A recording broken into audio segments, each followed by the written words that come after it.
Welcome back. For our notes, what we're going to be looking at today is the meaning of slope and how slope can be used to classify and compare lines. Slope describes the steepness or slantiness and whether or not a line is increasing, decreasing, or neither. In general, slope, we use the variable m, represents the change in y over the change in x. This is also sometimes known as rise over run. As we take a look at our first example, we need to figure out if the lines have a positive, negative, zero, or undefined slope. In general, we read our graphs from left to right. So as I look at example A from left to right, this line appears to be decreasing, so it would have a negative slope. For problem B, there is no rise in this horizontal line. All horizontal lines have a slope equal to 0.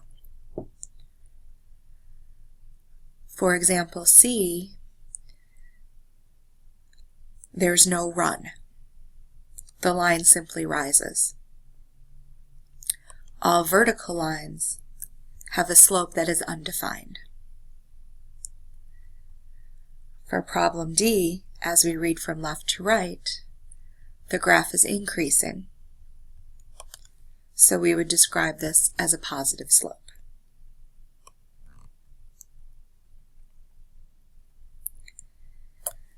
For the next few examples, we're going to be looking at actually calculating a slope. For the first part, we're given 2 points on a grid. In this case, counting boxes is probably the easiest way to go. One thing I do notice, however, my line is increasing, so I will be expecting a positive slope. As I look, I will count the boxes.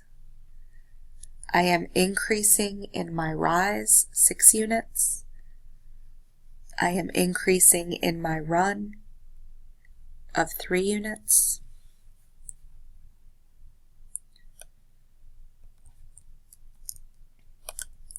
So my rise over run would be 6 over 3. All fractions must be simplified. You might see your slope as 2 over 1. However, you will most likely see it as a slope of 2. For the next example, I notice this is a negative slope. When I'm done with my problem, I should have a negative answer. As I'm looking, my rise is actually going down, so I might classify that as negative 3. My run, again moving in the positive direction, we're moving 5 units. So initially, I would write negative 3 over 5 for my slope. Occasionally, you will see the negative in front of the fraction, but again, reminding us the slope is negative. Why don't you try this one on your own? Please pause the video.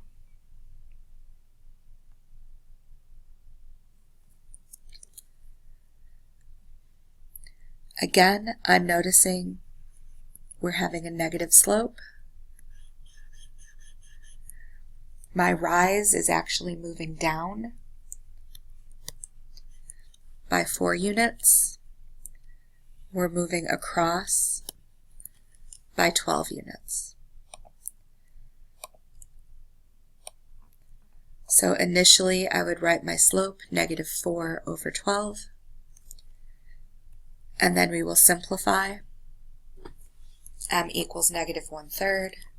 I have a negative slope, which is what I was expecting.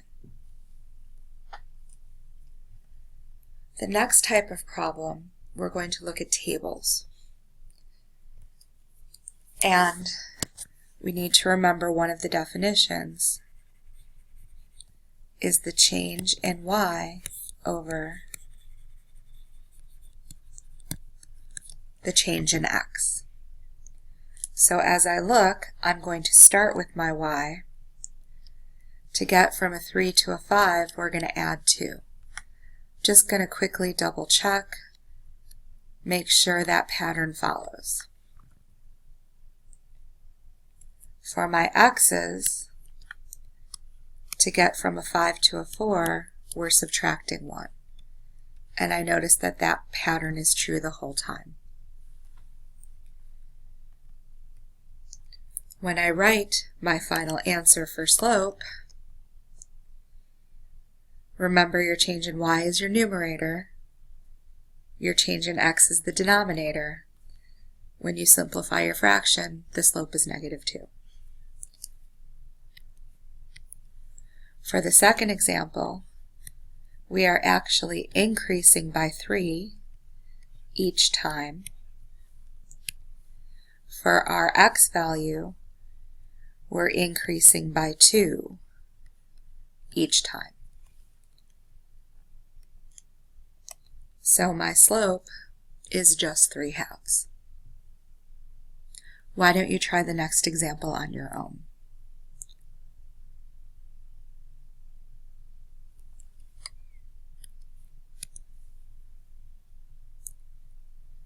Our change in y, decreasing by 5.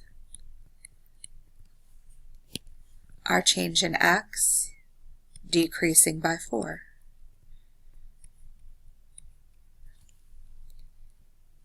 Initially, I would write the slope as -5 over -4, but that will simplify to positive 5/4. There is an equation for slope.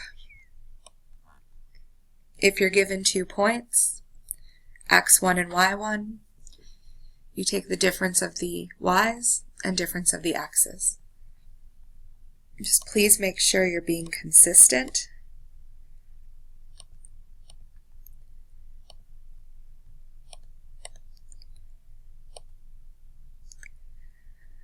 I'm going to call this point 1.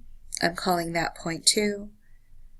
The x from my first point, the y from my first point, the x from my second point, the y from my second point. What I will do first is just a simple substitution.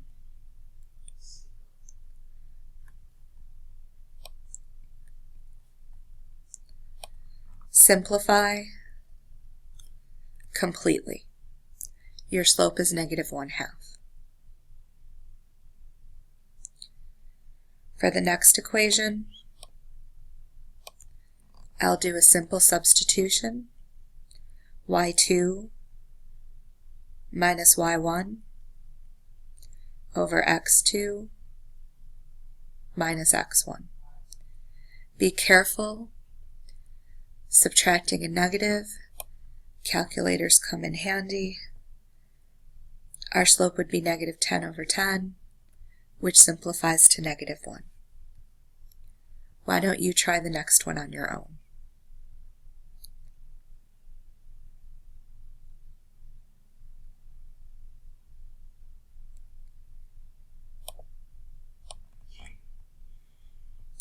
We'll do a substitution, simplify completely. Your slope should be 4/3. For the next set of questions, in a multiple choice format, our best strategy is to use process elimination, keeping in mind our graph, our x and y, they have the same scale. So, what I notice first about problem A, it's a line that is decreasing. I'm expecting a negative slope. What I will do with my choices is get rid of anything positive. Also, this is not a horizontal line, so the slope is not 0. My two choices of a slope are -5 or -1/5. A -5 slope would have going down 5 over 1, creating a steep line. -1/5 would be down 1 over 5, which would be a line closer to horizontal. Comparing my picture with my expectation, I'm thinking that the correct answer is A, -5. I'm going to repeat this process for the rest of my graphs.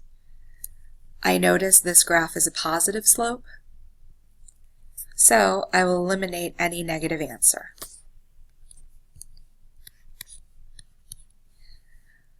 I know that it is not a horizontal line, so my slope is not 0.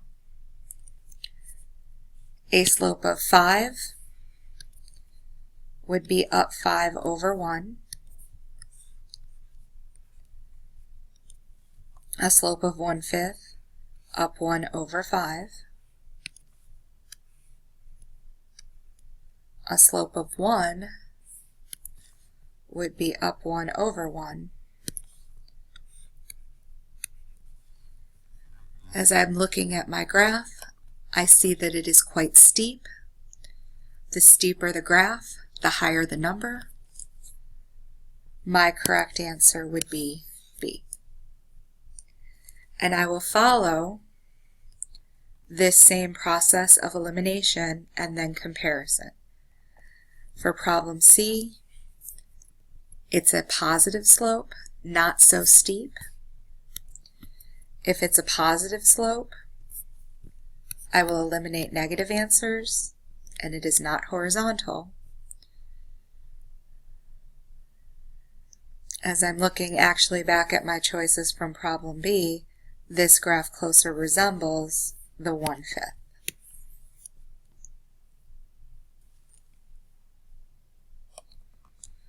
Moving along to example D, this is a negative slope, so I will eliminate a positive answer, and the line is not horizontal. As we compare this graph to the graph above in problem A, I'm thinking that our answer would be closer to -1/5.